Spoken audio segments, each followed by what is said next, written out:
மக்கள் ஓட்டு போட்டாலும் திமுக செய்வது தவறுதான். பாஜக திட்டங்கள்லாம் தமிழ்நாட்டில் அமலாக்கப்படுது. புதிய கல்விக் கொள்கை ஒவ்வொன்றா உருவி எடுத்து தமிழ்நாடு. மக்கள் அனைவருக்கும் வணக்கம். இந்த காணொலியில நான் ஆங்கில வார்த்தையை பயன்படுத்தாம பேசிட்டேன் அப்படின்னா இந்த காணொலியை லைக் பண்ணுங்க, நம்மளுடைய வலையொலியை சப்ஸ்கிரைப் பண்ணுங்க. லைக் அண்ட் சப்ஸ்கிரைப் என்பதே ஆங்கில வார்த்தையாகத்தான் இருக்கிறது, நம்ம ஒன்றும் பண்ண முடியாது. சரி மக்களே, விஷயத்துக்கு வருவோம். நேற்றைய தினம் நியூஸ்7 தமிழ் என்கிற ஒரு செய்தி சேனல்ல ஒரு விவாத நிகழ்ச்சி நடத்தியிருந்தாங்க. அதுல நாம் தமிழர் கட்சியின் சார்பாக அண்ணன் இடும்பாவன கார்த்தி அவர்கள் கலந்துகிட்டு சில விஷயங்களை பேசியிருந்தாரு. அதுல ரொம்ப ரொம்ப முக்கியமான ஒரு விஷயம், திமுக இன்னைக்கு தமிழகம் புதுவையில் இருக்கக்கூடிய 40 தொகுதியிலையும் வெற்றி பெற்றிருக்காங்க. இது திமுக மீது இருக்கக்கூடிய நல்ல எண்ணத்தில் மக்கள் வாக்கு செலுத்தினாங்களா, மனதார வாக்கு செலுத்தினாங்களா அப்படின்னு கேட்டீங்கன்னா அதெல்லாம் ஒண்ணுமே கிடையவே கிடையாது. கொஞ்ச நாளைக்கு முன்னாடி டிசம்பர் மாதம் கடுமையான மழை பெஞ்சு சென்னை மக்கள் எல்லாம் பாதிக்கப்பட்டாங்க. தென் தமிழகத்திலையும் மழை பெஞ்சு மக்கள் எல்லாம் பாதிக்கப்பட்டாங்க. அப்போ மக்கள்லாம் என்ன சொல்லிட்டு இருந்தாங்க, இன்னமும் அந்த காணொலிகள்லாம் இருக்கு. மக்கள் எல்லாரும் ஸ்டாலின் தான் வந்தாரு, நீச்சல் அடிக்க விட்டாருன்னு சொல்லி பேசிக்கிட்டு இருந்தாங்க.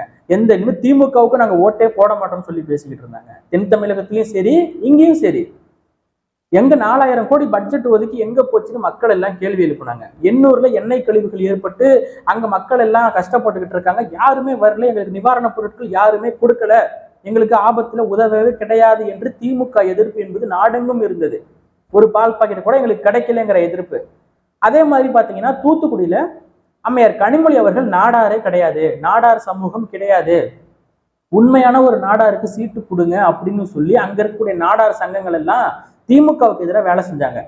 அதே மாதிரி கரூர் எம்பி ஜோதிமணி அவர்கள் அவங்க பாத்தீங்கன்னா கேட்கக்கூடிய கேள்விகளுக்கு பதில் சொல்ல முடியாம நிக்க முடியாம தெரித்து ஓடிய அந்த காட்சிகளை எல்லாம் நாம் பார்த்தோம். நாடெங்கும் திமுக எதிர்ப்பு. ஆனாலும் பாருங்க, திமுக தான் 40க்கு 40 ஜெயிச்சிருக்கு. இதுதான் இங்க பேச்சு. அப்போ 40க்கு 40 ஜெயிச்சிருக்குன்னா மக்கள் எல்லாரும் மனசார ஓட்டு போட்டு திமுக தான் வரணும், திமுக வந்தாதான் எங்களுக்கு நல்லது நடக்கும் அப்படின்னு ஓட்டு போட்டிருக்காங்க கிடையாது. பாஜக எதிர்ப்பு. தமிழ்நாட்டு மக்கள் பாஜக உள்ள வந்துடக்கூடாது என்பதில் மிகவும் தெளிவாக சித்தாந்த ரீதியாக எதிர்க்கிறார்கள். ராகுல் காந்தி பேசின ஒரு காணொலி கூட இப்ப வைரல் ஆயிட்டு இருக்கு. நெவர் எவர் தமிழ்நாடுன்னு பாராளுமன்றத்துல பேசுவாரு, அது இப்ப வைரல் ஆயிட்டு இருக்கு. அப்போ பாஜகவை எதிர்க்க வேண்டும் என்பதில் மக்கள் தெளிவாக இருக்கிறாங்க. ஆனா சில விஷயத்துல மக்கள் தெளிவு இல்லாம இருக்காங்க. திமுக பாஜகவை எதிர்க்கும், திமுகவுக்கு ஓட்டு போட்டாதான் பாஜக உள்ள வராதுன்னு சொல்லி இன்னும் இந்த மக்கள் நம்புறாங்கல்ல, இதுதான் இங்க கேள்வியே. அண்ணன் இடும்பாவன கார்த்தி அவர்கள் இதை பத்தி தான் நேற்று பேசியிருக்காரு. பாஜகவை எதிர்க்கிறது திமுகவா? பாஜகவை சொல் வடிவத்தில் எதிர்க்கிறாங்களே ஒழிய செயல் வடிவத்தில் எதிர்க்கல. 8 வழி சாலை யாருடைய திட்டம் நீங்க சொல்லுங்கப்பா. இப்ப இந்துத்துவ கொள்கைகளை பாஜக தூக்கி பிடிக்குது. அதே இந்தியா கூட்டணியில இருக்கக்கூடிய சிவசேனாவோட உத்தவ் தாக்கரே என்ன சொல்றாரு, என் இரத்தத்தில் இந்துத்துவ கலந்திருக்கிறது, வீர சாவர்கர் தான் என் கடவுள் என்று பேசுறாரு. அப்போ அவங்க கட்சி கூட்டணிக்குள்ள இருக்கக்கூடியவர்களே இன்னைக்கு பாத்தீங்கன்னா மாத்தி மாத்தி பேசிக்கிட்டு இருக்காங்க. புதிய கல்விக் கொள்கையை தமிழ்நாட்டில் நடைமுறைப்படுத்துறாங்க. அதானியுடைய காட்டுப்பள்ளி துறைமுக விரிவாக்கம் என்பது நடைமுறைப்படுத்தப்படுகிறது. குஜராத்தில் இஸ்லாமிய மக்கள் கொல்லப்பட்டதற்கு பிறகாகத்தான், பாபர் மசூதி இடிக்கப்பட்டதற்கு பிறகாகத்தான் 1999 திமுக பாஜக கூட்டணி வச்சாங்க. ஒண்ணுமே இல்லாத கட்சியை தூக்கி பிடிச்சி ஒன்னாக்குன கட்சியை திமுக தான். இன்னைக்கு பாஜக இந்த அளவுக்கு வளர்ந்திருக்கிறதுக்கு காரணமே திமுக தான். இன்னும் திமுகவுக்கு ஓட்டு போட்டாதான் பாஜக வராது என்று மக்கள் நம்புறாங்க. இப்போ 2019 விட இந்த முறை குறைவான வாக்குகளை வாங்கி தான் திமுக 40க்கு 40 வெற்றி பெற்றிருக்காங்க. இது பாராளுமன்ற தேர்தல் என்பதால் இந்த வெற்றி உங்களுக்கு கிடைத்திருக்கிறது. ஆனால் 2026 சட்டமன்ற தேர்தலில் இதே வெற்றி உங்களுக்கு கிடைக்கும் என்று நீங்கள் எதிர்பார்க்காதீங்க. இன்னும் ஒரு மக்களுக்கு ஒரு விஷயத்த சொல்லணும், நாம் தான் வெற்றி பெறுவோம் என்கிற திமிரும் அந்த ஆணவமும் ஒரு மண்டையில் ஏறிடுச்சுன்னா என்ன வேணாலும் பண்ணுவான். என்ன பண்ணாலும் நம்ம தான் ஜெயிக்க போறோங்கிற ஒரு இது இருக்குல்ல, அந்த ஒரு விஷயத்த எந்த ஒரு கட்சிக்குமே கொடுத்துடாதீங்க. அதாவது பாஜக வளர்ந்து விட்டது என்கிற ஒரு பேச்சு எப்போ தொடங்க ஆரம்பிச்சது?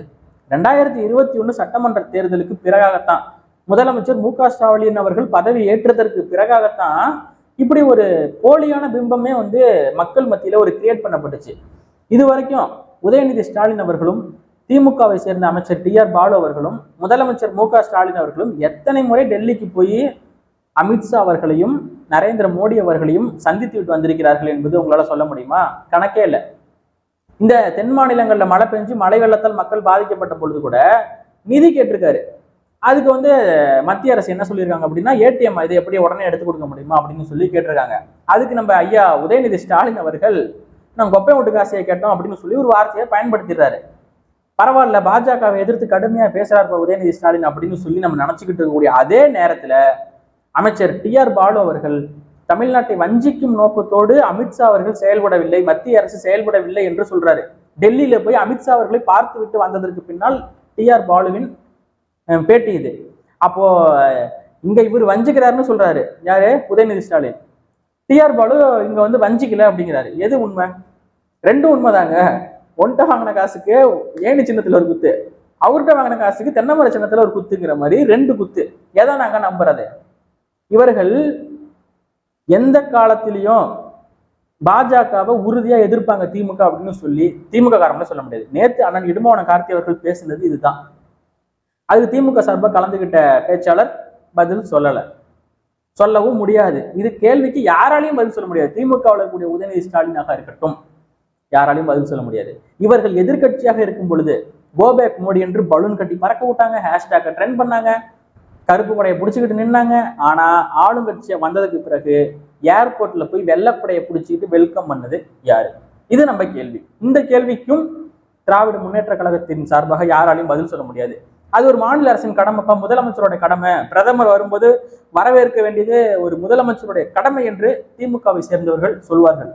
இதையத்தான் ஐயா எடப்பாடி பழனிசாமி அவர்களும் செய்தார். அப்ப அவர் அடிமை அதிமுக, ஆண்மை இல்லாத எடப்பாடி பழனிசாமி அப்படின்னு சொல்லி பேசினாங்க. அப்புறம் இவங்க ஆட்சி வந்ததுக்கு அப்புறம் அதையே செஞ்சாங்க. 8 வழி சாலையை எதிர்த்தாங்க, மதுக்கடைகளை எதிர்த்தாங்க, புதிய கல்விக் கொள்கையை எதிர்த்தாங்க. எல்லாத்தையும் எதிர்த்துட்டு இவங்க ஆட்சிக்கு வந்ததுக்கு அப்புறம் அதை நடைமுறைப்படுத்துறாங்க. அப்போ பாஜக எதிர்ப்பு என்பது சொல்லாக மட்டும்தான் இருக்கிறதே ஒழிய செயல வடிவத்தில் எதுவுமே கிடையாது. ஏண்டா எங்களை இன்னமுமாடா நம்பிக்கிட்டு இருக்க? எங்க பேஸ்கட்ட பார்த்தாவே உனக்கு தெரிய வேணாமா?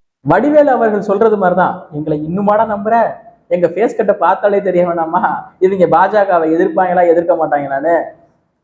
இன்னைக்கு பாஜகவை எதிர்க்கணும் அப்படின்னா அதுக்கு முதல்ல நம்ம கை சுத்தமா இருக்கணும், கரம் படியாத கையா இருக்கணும். நம்ம பண்ணது பூராவும் அயோக்கியதானம். நம்ம கோடியா சொத்தை சேர்த்து வச்சிருக்கோம், ஊர் அடிச்சு உலையில போட்டு வச்சிருக்கோம். நம்ம போய் பாஜகவை எதிர்த்தா ஈடி வருமா வராதா? அமைச்சர் செந்தில் பாலாஜி கண்ணு முன்னாடி வந்து போவாரா வந்து போக மாட்டாரா? அப்போ பாஜக மீண்டும் மத்தியில ஆட்சி அமைக்குதுன்னு வச்சுக்கோங்க. அவங்க கையில தான் ஈடி இருக்கு. ஈடியை தூக்கி இப்படி விட்டாங்கன்னா என்ன பண்ணுவாங்க? ஐயா சாமின்னு காலில் விழுந்துருவாங்க. இதுதான் நடக்கும். இது தெரிந்துமா நீங்க வந்து இன்னும் திமுக ஓட்டு போட்டுட்டு இருக்கீங்க? பாஜகவை எதிர்க்கணும்னா அதுக்கு ஒரு துணிவு வேணும், அதுக்கு ஒரு கரம் படியாத கைகள் வேணும். அப்பதான் பாஜகவை எதிர்க்க முடியும். இன்னைக்கு நம்ம ஓப்பனா பேசுவோம். எந்த சொல்லி நாம் தமிழர் கட்சியை வீழ்த்துவாங்க? நம்ம என்ன கோடியா சொத்து சேர்த்து வச்சிருக்கோம், ஈடியை அனுப்புவாங்க? கிடையாது. என்ஐஏ சோதனை தான் போட்டாங்க. நேஷனல் இன்வெஸ்டிகேஷன் ஏஜென்சி துப்பாக்கி தயாரிக்கிற பசங்க கூட இவங்க நம்பர் இருந்தது. அதெல்லாம் சும்மா மிரட்டுறது, அவங்க அதிகாரத்தை பயன்படுத்தி மிரட்டுறாங்க. ஆனா நம்ம தப்பு பண்ணலையே, தப்பு பண்ணலங்கும் போது நம்ம பயப்பட தேவையில்ல, மீண்டும் கடுமையா எதிர்க்கலாம். ஆனா திமுக எதிர்க்க முடியுமா? இனிமே திமுகவின் அமைச்சர் செந்தில் பாலாஜி அவர்கள் பாஜகவை எதிர்த்து வெளியில வந்ததுக்கு பிறகு ஒரு வார்த்தை பேசுவாரா? முடிஞ்சா இப்ப செந்தில் பாலாஜி அவர்களுடைய தம்பி இருக்காரு, வெளியில மனைவி இருக்காங்க, யாராவது பேச சொல்லுங்களேன். நாங்க தப்பே பண்ணல, எங்களை எப்படி நீங்க பிடிச்சி உள்ள போடலாம் அப்படின்னு பேச சொல்லுங்களேன். முடியாது. ஏன்னா தப்பு பண்ணிருக்காங்க. தப்பு பண்ணி கோடியா சொத்து சேர்த்து வச்சிருக்க யாரும் பாஜகவை எதிர்க்க முடியாது இன்னைக்கு இருக்கக்கூடிய சூழல்ல. ஏன்னா ஈடி இருக்கு அவங்க கையில. இது புரிஞ்சுக்கோங்க மக்கள் எல்லாரும் புரிஞ்சுக்கணும். நீங்க புதிய கல்விக் கொள்கையில இருந்து 8 வழி சாலையில இருந்து நீட் தேர்வு வரைக்கும் எல்லாமே மறுபடியும் நடைமுறைப்படுத்த போக தான் போகுது. நீட் தேர்வு முதல்ல காங்கிரஸ் கொண்டு வந்தது, அது வேற விஷயம். முதல்ல பாஜகவுக்கும் காங்கிரஸுக்கும் வேற மாற்றம்லாம் கிடையாது. தீவிர இந்துத்துவம், மிதவாத இந்துத்துவம் ரெண்டும் ஒண்ணுதான்.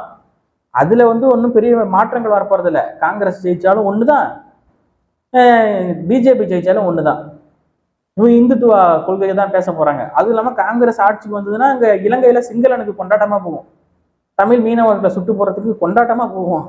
அது வேற நமக்கு வைத்தறிச்சலா இருக்கு. காங்கிரஸும் ஜெயிக்க கூடாதுன்னு நினைக்கிறோம், பிஜேபியும் ஜெயிக்க கூடாது. மாநிலத்தில் சுயாட்சி, மத்தியில் கூட்டாட்சிங்கிறதா ஒரு சரியான நிலைப்பாடாக இருக்கும். ஆனா பிஜேபியை எதிர்க்கிறது திமுக தான் அப்படின்னு சொல்லி இன்னும் நினைச்சுக்கிட்டு நம்பிக்கிட்டு இருக்காதீங்க. நான் இன்னைக்கு சொல்லிக்கிறேன், எழுதி வச்சுக்கோ. இன்னும் 5 வருஷத்துக்கு நீங்க யாருக்கு ஓட்டு போட்டீங்களோ அவங்க தான் பாராளுமன்ற உறுப்பினர். இவங்க பிஜேபிக்கு எப்படிலாம் ஜாலரா அடிக்கிறாங்கன்னு திமுகவுக்கு ஓட்டு போட்ட மக்கள் பார்க்க தான் போறீங்க. இந்த காணொலியை குறிச்சு வச்சுக்கோங்க. உங்க டைரியில இந்த தேதியை சூர்யா சொன்னான்னு எழுதி வச்சுக்கோங்க. மீண்டும் மத்தியில் பாஜக ஆட்சி அமைச்சதுன்னா என்னைக்காவது ஒரு நாள் பாஜக காலில் திமுக விழும், எழுதி வச்சுக்கோங்க.